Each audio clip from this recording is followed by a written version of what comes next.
말씀을 가지고 인생의 매임과 떠남이라는 제목으로 말씀을 나누겠습니다. 오늘 본문은 이제 아브라함이 이제 생을 마감하는 장면입니다. 그의 인생이 이제 끝나는 장면인데요. 아브라함의 인생을 마감하는 이 장면에서 아브라함의 삶에 대해서 우리 좀 한번 돌아봐야 되겠다는 생각들이 들었습니다. 아브라함은 우리가 알다시피 믿음의 조상이라고 이야기합니다. 아브라함이 하나님을 믿음에 하나님께서 그 믿음을 의로 여겼다. 정말 너는 의로운 사람이다. 너는 정말 하나님의 마음에 하나님의 뜻에 맞는 사람이다. 의로운 사람이다. 그리고 아브라함을 통하여 하나님의 역사를 이룹니다. 자, 우리가 아브라함을 통해서 우리의 행위가 아니라 우리의 믿음으로 하나님 앞에 의롭게 됨을 깨닫게 됩니다. 여기서 꼭 기억해야 될 것은 예수님을 믿어 구원을 받고 의롭다함을 얻는 것은 행위가 아니라 믿음이라는 것을 우리가 알게 되고요. 또한 예수님을 믿은 다음에는 그 믿음에 합당한 선한 행실을 가지고 살아야 한다는 것을 기억해야 합니다. 예수님을 믿은 다음에도 악한 행실을 갖고 산다면 그것은 참된 믿음이 아닙니다. 참된 믿음은 이전에 예수님을 만나기 전에 나의 행위를 의지하지 않는 것이고, 예수님을 믿은 후에는 그 믿음으로 이제는 선을 이루어가며 사는 것, 물론 완전히 우리가 선한 사람이 될 수는 없겠지만 그 믿음에 합당한 삶을 살아가는 것이라는 것을 기억해야 합니다. 자, 하나님은 믿음의 사람 아브라함을 선택해서 그를 통하여 온 인류의 구속의 역사를 준비하셨습니다. 아브라함을 통해서 한 민족, 거룩한 민족 이스라엘을 선택하셨고, 그 민족 가운데 유다 지파를 통하여 왕을 내셨고, 또 그 왕의 후손을 통하여 유대 왕 예수 그리스도 메시아를 이 땅에 보내셔서 온 인류의 구주를 삼으셨죠. 자, 여기서 우리가 꼭 기억해야 될 게 있습니다. 하나님은 하나님의 역사를 믿음의 사람을 통하여 이루어 가신다는 것입니다. 하나님이 무엇인가를 행하시려고 할 때 하나님께서 이 땅에 무엇인가 변화를 주시길 원하고, 하나님께서 이 땅에 어떤 역사를 이루길 원하고, 하나님께서 한 가정에 변화를 주고 한 나라를 변화시키려고 하고 하나님의 선한 계획을 이루시려고 할 때에는요, 어떤 사람을 통하여 그 일을 이루시냐면 믿음의 사람을 통하여 하나님은 역사하십니다. 믿음의 사람이 되시기를 주의 이름으로 축원드립니다. 하나님은 그래서 전심으로 주를 향하는 자, 전심으로 믿음을 갖고 하나님을 따르는 자를 찾고, 그 사람을 찾으면 그를 통해서 하나님의 역사를 이루어 가십니다. 우리가 그런 사람이 되면 정말 좋겠습니다. 하나님께서 이 사회와 이 민족, 우리 교회, 이 나라, 이 온 세계를 변화시키려고 할 때 누구를 통하여 그 일을 하나님이 이루실까 하고 찾으실 때, 그러한 믿음의 사람, 마치 지난주에도 소개했지만 이사야가 주님 내가 여기 있습니다, 나를 써주소서라고 고백하듯이 하나님이 찾으시는 그 사람이 될 수 있는 그런 은혜가 있길 바랍니다. 자, 그러면 이 아브라함은 어떤 인생을 살았기에 하나님께서 아브라함을 통하여 이렇게 위대한 역사를 이루시고 믿음의 조상이 되게 하셨고, 모든 사람이 아브라함의 믿음의 통로를 통해서 하나님을 만나고 구원의 역사를 이루게 되었는가? 아브라함의 인생을 표현할 수 있는 두 단어를 제가 생각해 봤습니다. 그것은 떠남과 매임입니다. 여러분, 떠남과 매임은 조금 상반되는 의미인 것 같습니다. 떠난다는 것은 매이는 것에부터 벗어나는 것이죠. 그러니까 어떤 구속에서 벗어나는 것이 떠난다. 제가 떠난다라고 생각하면 항상 떠오르는 그 장면이 있는데요. 제가 교회를 개척을 하고 중앙교회에서 이제 계속 사역을 하고 이어서 바로 개척을 했죠. 개척을 하고 한 3년 정도 매일 새벽 예배하고 또 개척 사역을 계속 하다가 굉장히 좀 이렇게 지쳐갈 때, 그때 좀 정말 좀 쉬어야 되겠다. 근데 저희 아내가 이제 당신 좀 쉬라 그래서 한 달 동안 우리 교회 또 이렇게 성도님들 기쁨으로 또 휴식 시간을 저에게 허락해 주셔서 제주도를 간 적이 있죠. 제가 거기에서 계속 걷기도 하고 막 이러면서 자주 들었던 노래, 가사는 뭐 가사는 잘 모르겠습니다. 근데 처음은 이렇게 이제 떠나요 뭐 뭐 있잖아요. 떠나요 뭐 제주도. 아마 제가 그 사역에 굉장히 지쳤던 것 같아요. 그 중앙교회에서 8년 동안 사역을 계속 쉬지 않고 했고, 물론 그 전에도 사역은 쉬지 않았어요. 대전에서 또 사역을 했고, 그 전에서 또 미국에서 사역을 했고, 안식월이나 안식년이라는 것을 전혀 가져본 적이 없이 계속 사역을 쉬지 않고 끊임없이 해왔고, 중앙교회에서 이제 안식월을 가라고 얘기를 했는데, 참 하나님이 그 말을 듣기 전에 개척에 대한 마음을 주셔서 안식을 갖고 개척을 하기엔 좀 내가 죄송해서 실은 제가 개척에 대한 기도를 하고 있습니다. 그랬더니 그러면 안식 갖지 말고 빨리 개척해라 해서 개척을 했죠. 그러니까 쉬지 않고 계속 사역을 해서 뭔가 좀 떠나고 싶었던 것 같아요. 그래서 그 노래가 그렇게 와닿더라고요. 떠나요. 뭔가 그 사역의 장소에서 좀 벗어난 어떤 그 뭔가 자유함? 별다른 게 없었어요. 그냥 매일 걸었거든요. 그런데 그게 그렇게 힐링이 되고 위로가 되더라고요. 사역이 힘들었다는 말은 절대로 아닙니다. 뭔가 그 늘 매여 있던 일상에서 잠시 벗어난 것이 나에게 얼마나 큰 힐링이 되었나라는 것들을 생각해 봐요. 자, 떠나는 것은 구속에서 좀 벗어나는 의미를 갖죠. 반대로 매임은 구속되는 것을 의미하죠. 그러니까 떠남과 매임은 반대 개념처럼 보입니다. 매임은 자신이 원하는 대로 살지 못하고 매이는 것에 한정되어 사는 것이고, 떠나는 것은 매이는 것에서 벗어나서 자유를 누리는 것을 의미할 수 있겠죠. 자, 그러면 우리 그리스도인의 인생은 어떤 인생일까요? 여러분 저를 한번 보세요. 그리스도인의 인생은 자유한 인생일까요? 매인 인생일까요?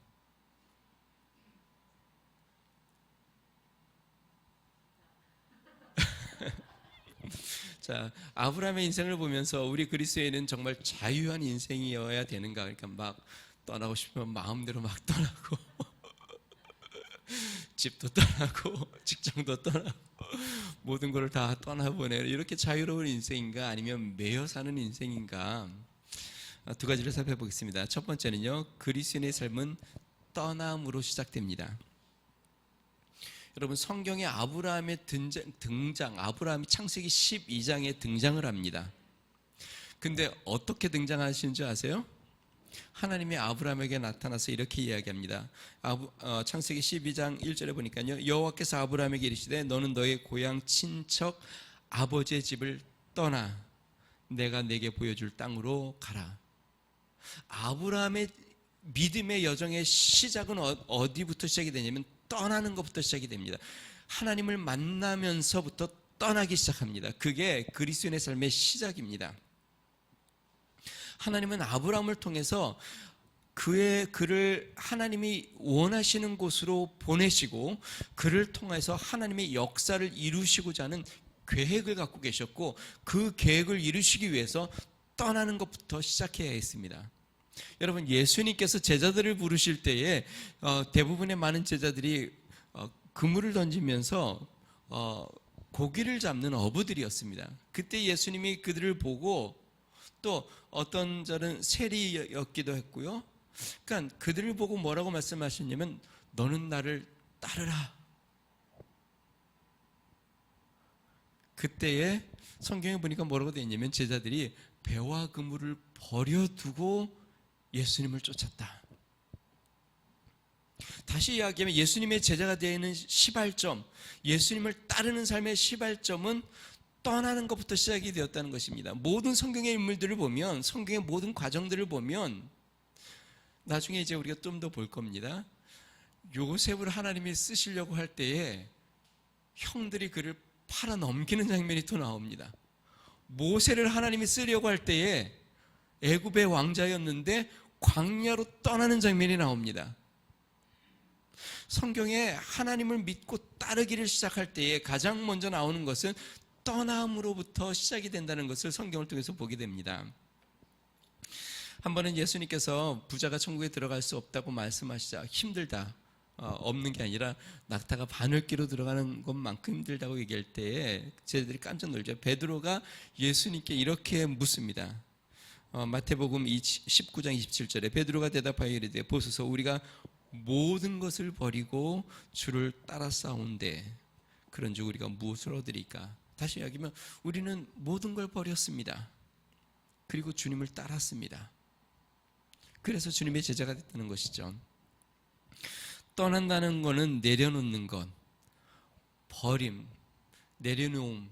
그래서 우리가 내려놓음이라는 단어를 많이 썼죠. 그리고 버림이라고 표현할 수도 있습니다. 여러분, 내려놓고 버리는 건 쉽지 않습니다. 특별히 내가 의지하고 소중히 여기는 것을 내려놓는 것, 떠나는 것 정말 두려운 일입니다. 자, 그런데 반대로 한번 생각해 보세요. 여러분 저를 한번 보세요. 우리가 자유하지 못하는 이유는 무엇이냐면 그렇게 내려놓지 못하고 떠나지 못하기 때문에 자유하지 못하죠. 다시 이야기하면 우리가 소중하게 여기고 귀히 여기는 것이 결국 우리를 매이게 만들고 결국 그것이 우리에게 자유를 빼앗아 갑니다. 그것을 내려놓는 것은 굉장히 두려운 일이고 굉장히 무서운 일인데 반대로 생각하면 내가 가장 소중히 여기는 그것이 우리의 삶을 매이게 만들고 우리를 자유하게 하지 못하는 것이죠. 그런 걸 여러분 가끔 보셨어요? 우리가 드라마나 이런 것들을 보면 높은 지위에 있던 사람, 예를 들어서 회사의 회장이나 사장이 됐던 사람 아니면 어떤 권세를 가진 사람들이 어떠한 우여곡절 끝에 그것을 내려놓게 되었어요. 자이든 타이든. 근데 이런 얘기를 하는 장면들을 가끔 봅니다. 속 시원해, 후련해. 오히려 이제 내가 좀 마음에 여유가 생겼어. 이제 자유가 생겼어. 그거를 붙잡고 있을 때는 생명 같았고 그거를 내가 놓칠까봐 두려워하고 그것을 안 하면 인생이 끝날 것 같고 그것이 안 되면 망하는 것 같은데 근데 희한하죠. 생명처럼 여겼던 그렇게 소중한 것 그것을 이루려고 애썼던 마음들 오히려 그것을 다 잃고 나니까 그것을 놓고 나니까 그것을 내려놓고 나니까 오히려 홀가분하고 그 메인 것에서 자유를 누리기 시작한다는 것이에요. 여러분, 우리 인생에 정말 우리가 소중하게 귀하게 여기는 건 그것을 내려놓기는 참 어려운데 그렇기 때문에 그것이 우리의 삶을 매이게 만듭니다. 다시 한번 생각해 봅시다. 여러분, 우리의 삶에 중요하지 않게 생각하는 것들이요. 그것은 우리의 삶을 메워 놓지 못합니다. 중요하지 않으니까 쉽게 버릴 수도 있고 중요하지 않으니까 그것 때문에 내가 마음 졸이지도 않아요. 중요하지 않기 때문에 그것을 얻으려고 내가 발부둥 치지도 않습니다. 그것 때문에 내가 무엇인가 하고 싶은 것을 포기하지도 않아요. 중요하지 않으니까 그냥 그걸 안 하면 되고 그거를 내가 취하지 않으면 되고 그것 때문에 내가 마음 쓰지 않아도 돼. 그런데 정말 중요하게 여기는 것, 소중하다고 생각하는 것을 쉽게 포기하지 못하고 그것 때문에 내가 하고 싶은 것도 내려놔야 되고 그것 때문에 많은 것들을 내가 포기하며 살죠. 결국 거기에 매여 사는 것이죠. 우리 선배 목사님들이 자주 한 이야기죠. 목회자들은 항상 떠날 준비가 되어 있어야 한다. 저희 아내가 그런 얘기를 하더라고요. 미국에 저희가 갔을 때 하나님이 어디 부르실지 모르니까 항상 짐을 풀지 않고 그냥 꼭 필요한 짐만 좀 풀러가지고 살고 나머지 짐은 항상 짐이 싸져 있는 상태로 두고 살았어요. 그럼 뭐냐면 하나님이 인도하면 또 이사 가야 되니까 이게 목회자는 항상 떠날 준비가 되어 있어야 한다는 말은 부정적인 의미로 성도들이 속색이고 교회가 힘들면 그러면 그냥 미련 갖지 말고 떠나라 그 얘기가 아니죠. 아무리 주를 위해서 하는 목회라고 해도 내가 주를 위해서 하는 목회라 해도 하나님이 부르심이 또 다른 곳으로 인도해 간다면, 하나님이 나를 이끌어 간다면, 그럼 내려놓고 또 가야 된다는 것이죠. 그런데 못 내려놓으면 어떻게 될까요? 떠나지 못하면, 그러면 자신의 목회에 매인 것이죠. 주님께 매인 게 아니라 목회에 매인 것이 돼버린 것이죠. 그건 문제가 있는 거죠. 그래서 교회 세습도 하고, 교회 물러나라고 막 교회가 쪼개지기도 하고.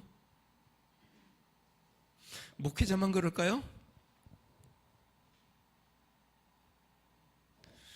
여러분들은 어떠세요? 여러분의 삶 가운데 가장 지금 중요하게 생각하는 것들, 하나님이 만약에 지금 내려놓으라는 게 아니에요. 하나님이 말씀하시면 그냥 쉽게 모든 것을 내려놓고 떠날 수 있으세요?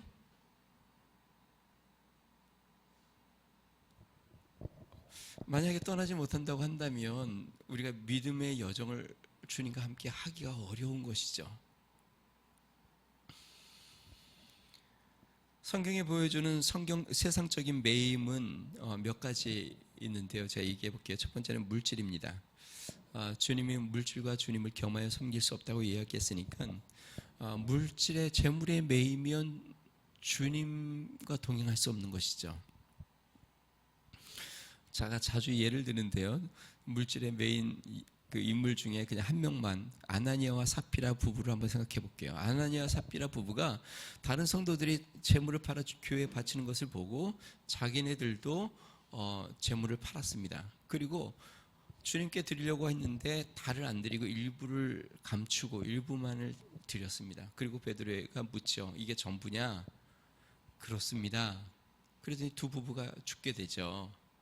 베드로가 한 말이 의미심장합니다. 베드로가 이렇게 얘기를 해요. 아나니아 삽비라에게, 땅이 그대로 있을 때는 내 땅이 아니며 판 후에도 내 마음대로 할 수가 없더냐? 어찌하여 이 일을 내 마음에 두었느냐? 사람에게 거짓말한 것이 아니요 하나님께로다. 베드로가 이렇게 이야기합니다. 땅을 팔기 전에도 너 거였고 판 후에도 너 거니까 너 마음대로 할 수 없었더냐? 그냥 드리고 싶으면 주님 앞에 드렸어야 되는데, 드리고는 싶은데 마음대로 다 못 드려. 그러니까 일부를 감췄어. 여러분, 재물에 매인 사람은 자신의 재물도 자신이 마음대로 못합니다. 내가 내 재물을 내 마음대로 못하면 나는 물질에 매인 사람이에요. 그러니까 내 물질을 내가 주님 앞에 내가 이렇게 드리고 싶은데 드리지 못한다. 그럼 물질에 매인 거예요. 지금 아나니아 삽비라가 그렇죠. 또한 우리가 세상적인 매임은 무엇이냐면 세상의 영광입니다. 다른 말로 하면 출세, 높은 자리, 존경, 인정.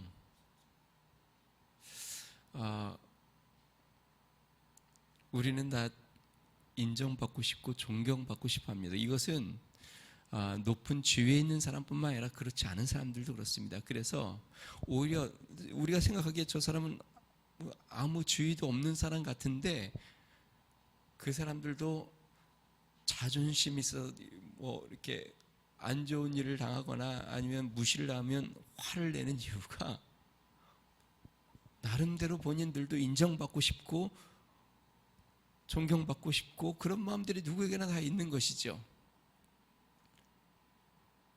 기분 나쁜 말, 좀 뭔가 무시당하는 말 하는 것 같으면 견디지 못하고 참지 못하는 것, 우리 안에 다 세상 영광을 소망하는 마음들이 다 있어서 그렇습니다. 물질에 별로 크게 그 욕심을 안 부리는 사람들도 이 세상 영광을 붙잡고 사는 사람들이 많습니다. 물질은 좀 부족해도 내가 마음이 덜 상하지만 나를 무시하는 거는 견디지 못하고 참지 못하는 사람들도 얼마나 많아요. 저번에 뉴스를 보니까요, 우리나라가 굉장히 적은 나라인데 세계 명품 시장 중에 굉장히 이렇게 큰 시장이라고 그러더라고요. 다시 이야기하면 우리나라가 명품을 구입하는 이 양이 뭐 큰 나라 아니면 다른 선진국에 비해서 굉장히 높다는 것이죠. 그만큼 뭔가 남에게 보이고 또 남들에게 뭔가 어느 정도 나타내는 건 그거에 대한 마음이 우리에게 많이 있죠. 목회자도 실제로 그렇습니다. 그래서 목회자들이 만나면 서로 맨날 그렇게 질문을 해요. 성도는 몇 명이에요? 요번에 이제 최근에 우리 이제 해가 바뀌어서 그 교단에서 이제 그 교세 보고서라는 것을 매년 제출을 해요. 근데 요번에 이제 제출을 하라고 연락이 와서 이제 홈페이지에 들어가서 제출하려고 봤더니 거기에 교세 보고서가 다 그런 거예요. 교인이 몇 명인지, 뭐 침례받은 성도는 몇 명인지, 사역자는 몇 명인지, 그리고 또 이런 것도 있어요. 교회 예배당이 뭐 자체 건물인지 임대 건물인지. 여러분, 세상이 평가하는 기준들이죠, 그게. 그래서 목회자들도 우리 교회는 뭐 어느 정도 되고 그런 영광들을 꿈꾸며 사는 마음들도 다 있습니다. 예수님의 제자들은 어땠을까요? 예수님이 십자가에 이제 죽으심을 위해서 예루살렘으로 가서 예수님이 그렇게 얘기했죠. 이제 내가 지도자들, 유대 지도자에게 붙잡혀서 심하게 고난을 당하고 죽임을 당했다가 3일 만에 살아날 거다. 그 말씀을 하셨는데 그 말씀을 들은 제자들 중에 형제가 이렇게 얘기합니다. 예수님, 주님의 나라가 임하면 하나는 우편에 하나는 좌편에 앉게 해주세요. 그리고 그 얘기 때문에 제자들이 또 막 다툼이 일어나죠. 그랬더니 예수님이 그걸 아시고 그렇게 이야기하죠. 너희들 중에 누구든지 높은 자가 되려고 하는 자는 종이 되어야 한다. 그러니까 우리가 예수님을 믿으면서도 더 잘 되고 싶고 더 높은 자리 가고 싶고 그러한 영광에 매여 산다는 것이죠. 자, 세 번째, 우리 세상 사람들이 매여 있는 이 매임은 인간적인 정입니다. 부모와 처자와 자녀, 사랑하는 사람들, 아끼는 사람들. 그래서 아내에게 매여 사는 사람도 있고 남편에게 매여 사는 사람들도 있고 부모에게 매여 사는 사람도 있고 자녀에게 매여 사는 사람들도 있고 이 정에 매여 사는 사람들도 많이 있습니다. 한 번은 예수님께서 집에서 말씀을 전하시는데 사람들이 막 모여서 말씀을 듣는데 예수님의 어머니와 형제들이, 동생들이 예수님을 데려가려고, 다시 얘기하면 좋은 말로 하면 데려가려고, 다르게 말하면 붙잡아 가려고 예수님께 나왔습니다. 왜 그러냐면 소문이 돌기 시작했어요. 어떤 소문이? 예수님이 미쳤다는 소문.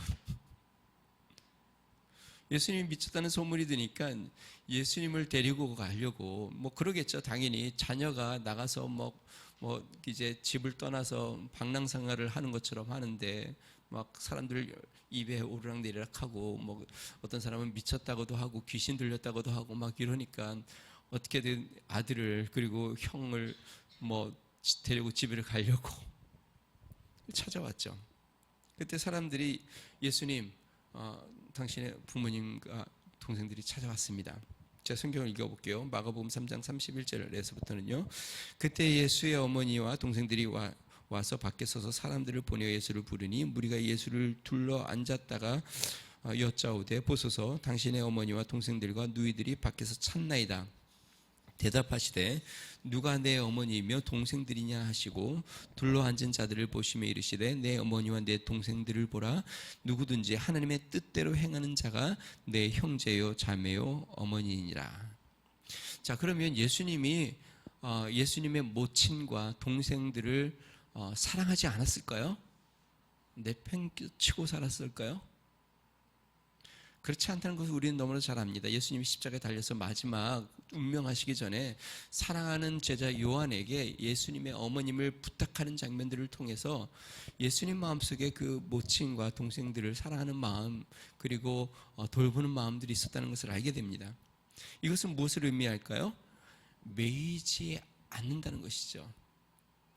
여러분, 사랑하되 매이지 않아야 됩니다.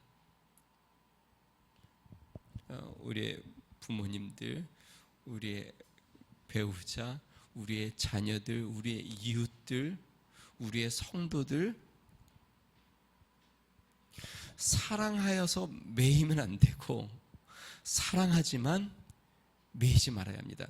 여러분, 우리 자녀들에게 매이면 어떻게 되냐면 부모가 사랑이 지나쳐서 매이게 되면 자녀를 바르게 양육하지 못하게 됩니다. 혼내야 할 때 혼내지 못하고, 그러니까 자녀가 올바르게 양육이 안 되는 것이죠. 사랑하여 바르게 혼도 내고 양육도 했고 매이지 말아야 되는데 마음이 매이기 시작하면, 제가 목회를 하면서 가끔 그런 후회가 좀 될 때가 있어요. 제가 우리 성도들을, 저희 아내랑 가끔 그런 얘기를 해요. 우리 성도님들 가정 형편들을 목표가 크지 않으니까 너무 잘 알고 또 같이 지내면서 너무 이렇게 정도 많이 들고 사랑하다 보니까 가끔 어렵거나 힘든 모습들을 이렇게 보면서 그러나 믿음으로 이렇게 살아야 합니다. 예를 들어 볼게요. 주님 앞에 이렇게 헌신하며 살아야 합니다 라고 이야기해야 될 때, 우리 아내가 가끔 그런 얘기를 해요. 힘든데 새벽 예배 못 나오셔도 돼요. 제가 대신 기도해 드릴게요. 그러지 말았어야 하는데, 오히려 정말 너무 잘 알고 너무 아끼는 우리 성도들이니까 힘들어도 나와서 기도하셔야 돼요. 힘들어도 주님 앞에 드림을 살아야 돼요. 힘들어도 주님을 우선적으로 살아야 돼요. 이렇게 이야기해야 되는데, 이 인간적인 정에 너무 힘드시면 무리하지 마세요. 너무 힘들면 하나님 앞에 형편껏 드리세요. 근데 제가 지금 돌이켜봐서 이런 생각이 들어요. 내가 하나님도 아니고 내가 왜 성도들에게 힘들면 좀 쉬어도 된다 그러고, 좀 힘들면 좀 형편껏 해도 된다 그러고, 내가 하나님 앞에 가서 책망받겠다. 우리는 인간적인 정에 매여 살 때가 얼마나 많이 있는지 모릅니다. 아브라함의 삶은 떠남의 연속이었죠. 즉 매임에서 벗어나 자꾸 떠났죠. 부모 친척 아비 집도 떠났고, 조카 롯도 떠나보냈고, 이삭도 떠나는 훈련을 했고, 아브는 그렇게 모든 것을 떠나는 훈련, 그렇게 그의 삶을 살아왔습니다. 사랑하는 성도 여러분, 우리가 주님과 동행하려면 우리가 소중하게 생각하는 것, 귀히 여기는 건 우리가 내려놓을 수 있는 그러한 떠남이 있어야 합니다. 아까도 이야기했지만 지금 여러분들에게 하던 것을 다 내려놓고 떠나라는 말이 절대로 아닙니다. 거기에 뿌리를 내리지 말아야 된다는 것입니다. 하나님이 언제든지 말씀하시면 난 떠날 수 있는 그러한 마음을 갖고 살아야 한다는 것이죠. 언제든지 하나님이 말씀하시면, 하나님 나는 이것보다 주님이 더 귀합니다 라는 마음으로 살아가야 한다는 것입니다. 자, 두 번째요. 큰 두 번째, 우리 그리스도인의 사람은 주님의 사랑에 매여 사는 삶입니다. 주님은 우리를 모든 매임에서 떠나 자유케 하셨습니다. 물질적인 욕심, 정욕, 인간적인 정에서 우리를 떠나 자유케 하셨습니다. 죄와 사망에서 우리를 자유케 하셨습니다.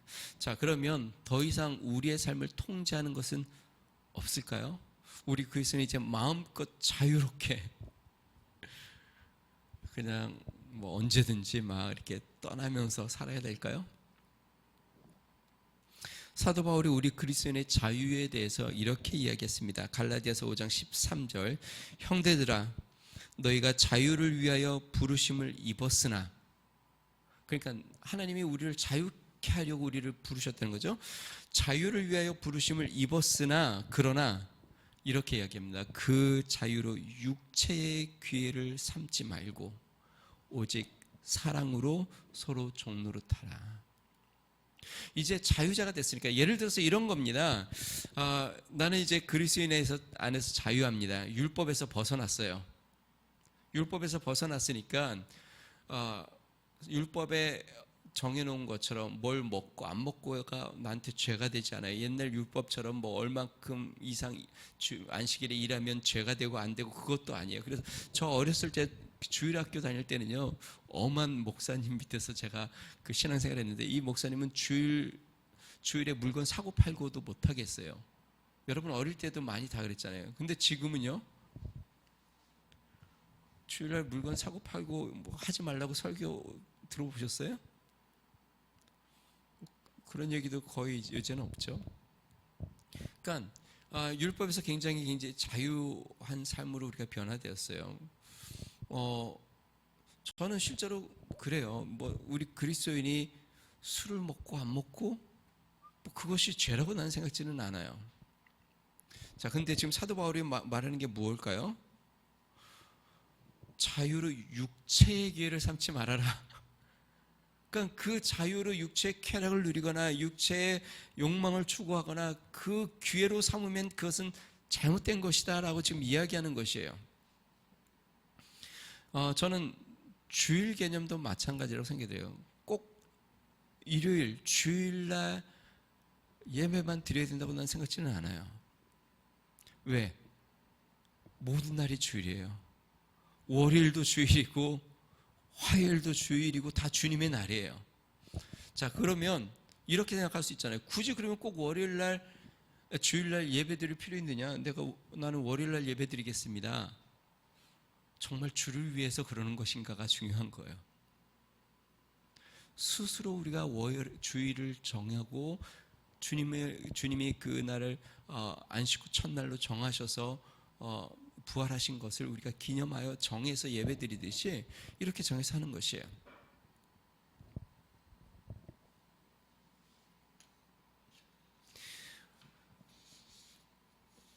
최근에요, 제가 이건 좀 다른 이야기인데, 제가 몇 년 전에 이렇게 유튜브에 보니까, 기독교 유튜브 내용들을 보니까 11조에 대한 이야기들이 많이 나오더라고요.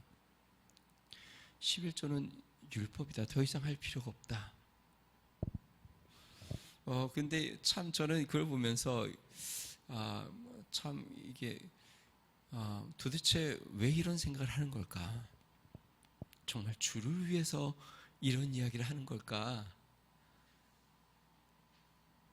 아니면 11조를 주님 앞에 드리는 거를 안 드리는 걸 합리하려고 하는 걸까? 여러분 11조 저는 그렇게 생각해요. 모든 게 다 주님의 것이에요. 10분의 1만 주님의 것이 아니에요. 근데 우리 주님께서 10분의 1을 이야기한 것은 우리가 마음을 정하여 하나님, 이거 내 삶의 모든 것은 주님의 것인 것을 내가 인정합니다 라는 것을 내가 하나님 앞에 지켜나가는 것이고, 주일도 우리가 그렇게 지켜가는 것이고, 그걸 통해서 우리의 믿음을 지켜나가는 것이죠. 우리 안에 가끔 그런 얘기하는데, 형식이 때로는 굉장히 우리의 삶을 힘들게 만들지만 때로는 또 형식이 우리를 지켜주기도 합니다.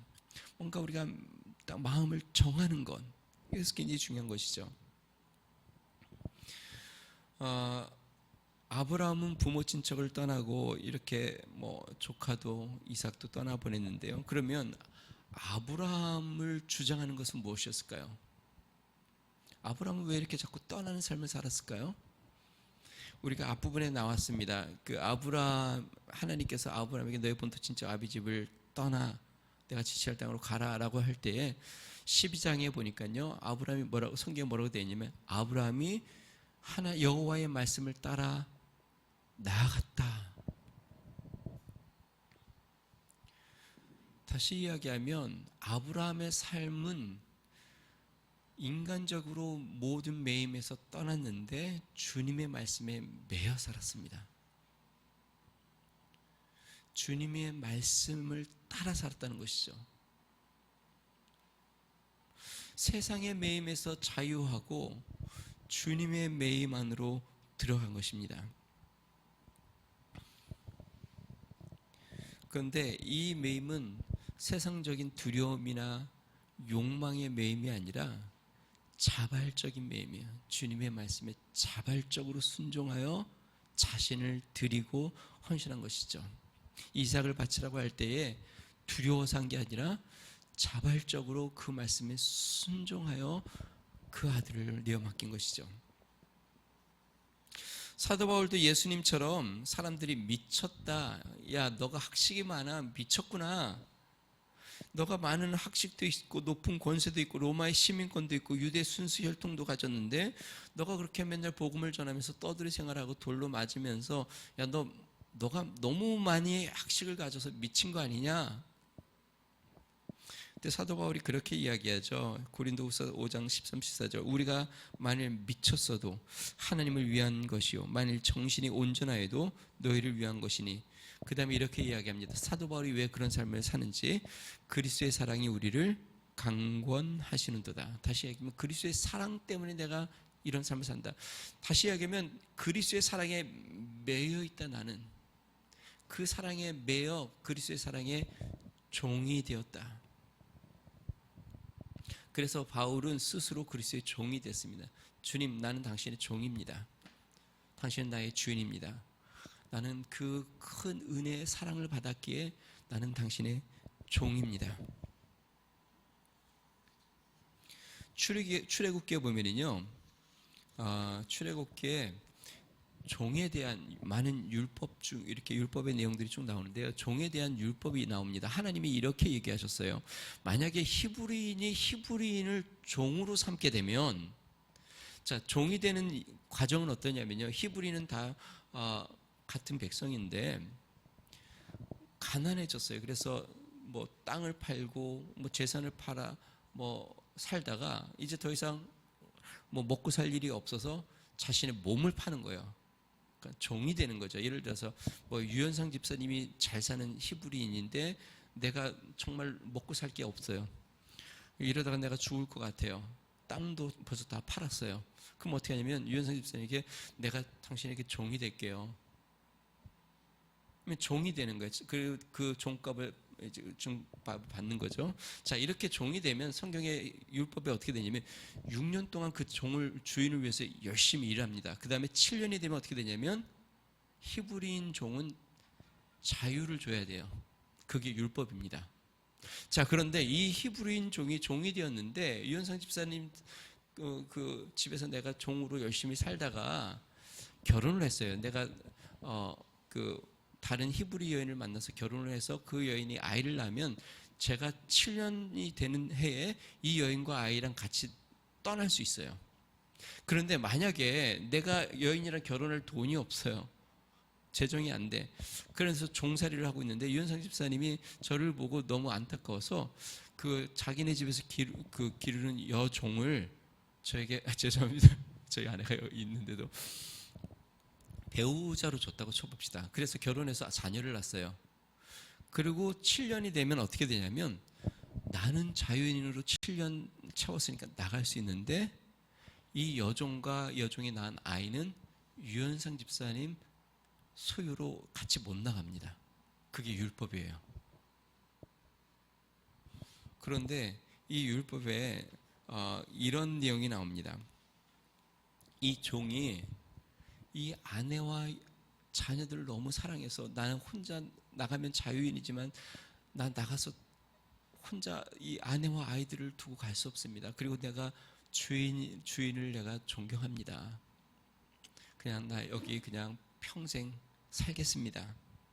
하면 어떻게 되냐면 출애굽기 21장 5절과 6절을 제가 한번 읽어볼게요.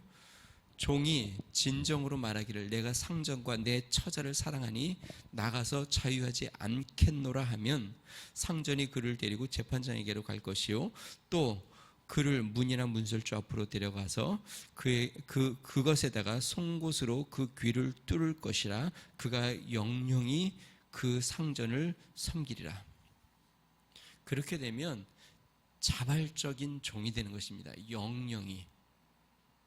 내가 이제 자유인인데 더 이상 나는 자유를 내가 종도 존경하고 내 아내와 자녀들을 사랑하기 때문에 저는 영원히 종이 되겠습니다 하고 종으로 남는 것이에요.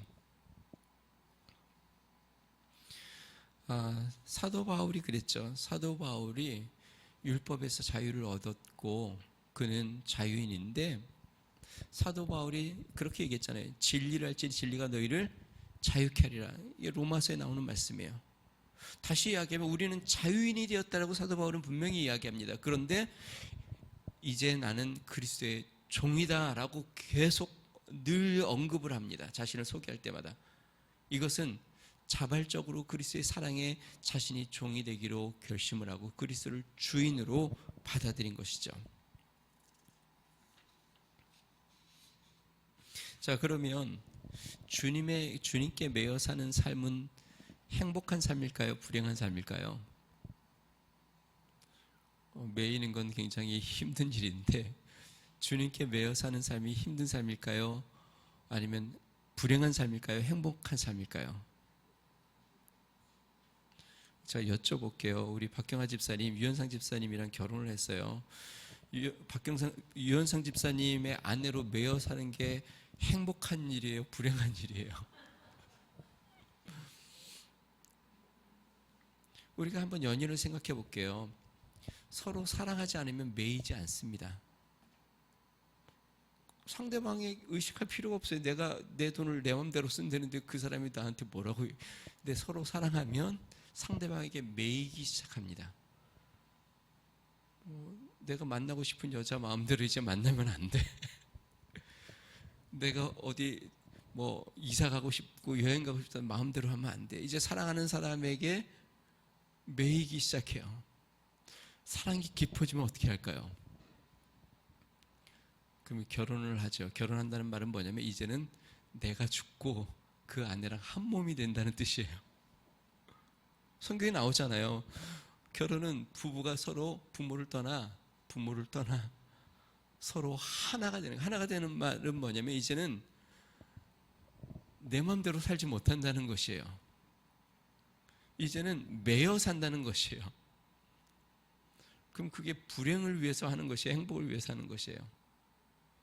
사랑 때문에 자발적으로 매이는 것이 결혼이에요. 사랑하기 때문에 그 사람에게 내가 매이는 거예요. 자발적으로. 사랑하기 때문에 내 물질도 이제 내 마음대로 쓰지 않기로 매이는 것이고, 사랑하기 때문에 내 시간도 내 마음대로 사용하지 않기로 매이는 것이고, 그게 결혼이에요. 여러분, 예수님을 믿는 것은 그렇게 자발적으로 내가 그리스도에게 매이는 것이에요. 그래서 오늘 우리가 앞부분에 아침에 찬양했죠. 오직 주의 사랑에 매여 그 임재 기쁨 안에서. 사랑하는 성도 여러분, 그리스도인의 삶, 아브라함의 삶, 또 모든 우리 그리스도인의 삶을 보면 세상에 매였던 것에서 자유함을 누렸고, 그 다음에 그들은 그리스도에게 매여 그리스도와 함께 살아가는 삶을 살았습니다. 마지막으로 제가 여러분들에게 질문을 해볼게요. 여러분의 삶에 주님께 매여 있는 부분들, 그리스도에게 매여서 살아가고 있습니까? 여러분들의 물질을 내 마음대로 결정하고 살면 물질에 대해서는 주님께 매여 있지 않은 겁니다. 물질을 내 것이 아니고 주님의 것이니까 주님이 원하는 데 사용하고 주님의 뜻대로 사용한다면 그것은 주님께 매여 있는 겁니다. 여러분들이 하는 일들, 또 하고 싶은 것들, 내가 계획하고 내 마음대로 결정하면 주님께 매여 있지 않는 것이고, 내가 원치 않는 것을 주님이 하라고 했을 때 내가 그것을 할 수 있다면 내가 매여 사는 것입니다. 예수님께서 베드로에게 너가 젊어서는 너 마음대로 띠뛰고 다녔지만 나이가 들면 이제 다른 사람이 너를 띠뛰어서 너를 이끌어 갈 것이다. 여러분, 신앙이 어릴 때는 내가 하고 싶은 대로 살고 내가 자유롭게 사는 것 같은데, 신앙이 깊어졌다는 말은 뭐냐면 점점 내가 주님에게 자발적으로 사랑에 매여 그것을 기쁨으로 알고 살아가는 삶, 그것이 참된 그리스도의 삶입니다. 여러분, 주님께 매여 사는 삶이 우리에게 참된 기쁨과 자유와 행복이 되는 삶임을 기억하시길 바라고, 또 그런 삶으로 나아가시기를 주님 축원드립니다. 야, 예수님 믿으니까 참 뭐 하지 말라는 게 이렇게 많고, 뭐 또 이렇게 하라는 게 많고, 뭘 이렇게 나를 자꾸 속박하고 매이게 하는가. 율법으로 매이지는 마세요. 절대로. 그것을 한다고 해서 여러분들이 의로워지지도 않고 그것 때문에 천국에 가는 것도 아닙니다. 그리스도의 사랑으로 내가 내 마음에 감동이 되어 매일 수 있다면 그리스도의 사랑에 매여 사는 그리스도인이 되시기를 주로 축원드립니다. 우리 같이 한번 기도하겠습니다.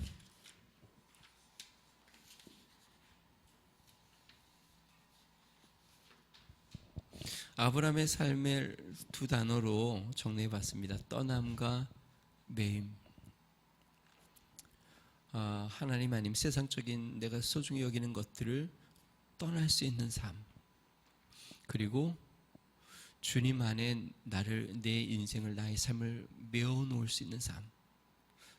마치 짐승을 어디에 이렇게 메어 놓듯이 내 인생을 주님의 말씀에, 주님의 뜻에 메어서 주님의 말씀에서 벗어나지 않고 주님과 동행하며 살며 주님으로 기뻐하며 즐거워하며 살아갈 수 있는 삶.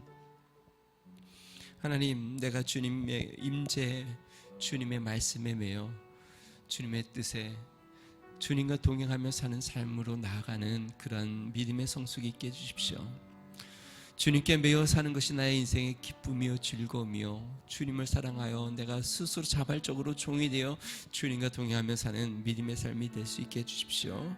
우리 같이 한번 기도하겠습니다. 존귀하신 하나님 아버지, 주님, 아브라함은 하나님이 부르셨을 때 본토 친척 아비집을 떠났고, 또 하나님 그 이삭도 하나님 내려놓았고, 하나님 그는 그가 귀히 여겼던 모든 것들을 아낌없이 떠나보냈습니다. 하나님, 그러나 그는 또 하나님의 말씀에 매여 가라고 하면 가고 멈춰서라고 하면 멈춰서고 주님의 말씀에 매여 하나님 그렇게 주님과 동행하고 주님과 함께하였습니다. 능하신 하나님 아버지, 주님, 우리도 하나님 이 세상에 하나님 우리가 소중히 여기고 귀히 여기는 것에서는 떠날 수 있는 하나님 그러한 믿음, 또 우리 하나님의 말씀에 우리의 삶을 매어 주님과 함께 동행할 수 있는 그러한 그리스도의 사랑의 매임가 된 삶이 되도록 주의 은혜를 더하여 주시옵소서. 하나님, 이번 한 주도 우리가 살 때에 주님의 사랑에 매여 살게 하여 주시옵소서. 우리 하나님과 동행하게 하여 주시옵소서. 주님의 뜻대로 살아가는 우리의 삶이 되도록 주님 은혜와 은총을 더하여 주시고 역사하여 주시며 인도하여 주시옵소서. 주님 감사합니다. 좋으신 하나님 아버지 감사합니다. 하나님, 세상의 것들에서는 떠날 수 있는 용기를 주시고, 또 주님의 그 사랑에 하나님 우리가 스스로 자발적으로 매임받아 주님과 동행하며 살아가는 주의 종이 되는 하나님의 축복이 우리 가운데 있도록 은총을 더하여 주시옵소서. 사도 바울이 나는 죽고 내 안에 그리스도가 살았다고 이야기한 것처럼 세상에 대하여는 죽고 그리스도에 대하여 살아. 하나님, 이제는 내 안에 그리스도가 살고 그리스도와 동행하며 살아가는 우리의 삶이 되도록 은총을 더하여 주시옵소서. 하나님, 아직도 하나님 우리가 붙들고 놓지 못하는 많은 것들, 또 하나님 우리의 마음대로 살아가려고 하는 하나님 우리의 삶들, 하나님 아버지, 주님 앞에 다시 한번 돌이켜보고 이번 한 주 하나님 주님 앞에서 하나님 우리가 주님과 온전히 동행하며 살아가는 삶이 되도록 은총을 더하여 주시옵소서. 이제는 우리 주 예수 그리스도의 은혜와 하나님 아버지 무한하신 사랑과 성령님의 감동, 감화, 내주 충만케 하시는 종이 우리 하나님 앞에 주님의 말씀에 매여 주님과 동행하며 살기로 결심하는 믿음의 성도, 가정과 교회와 나라와 민족 위에 이제로부터 영원토록 함께 하시기를 간절히 축원하옵나이다. 아멘.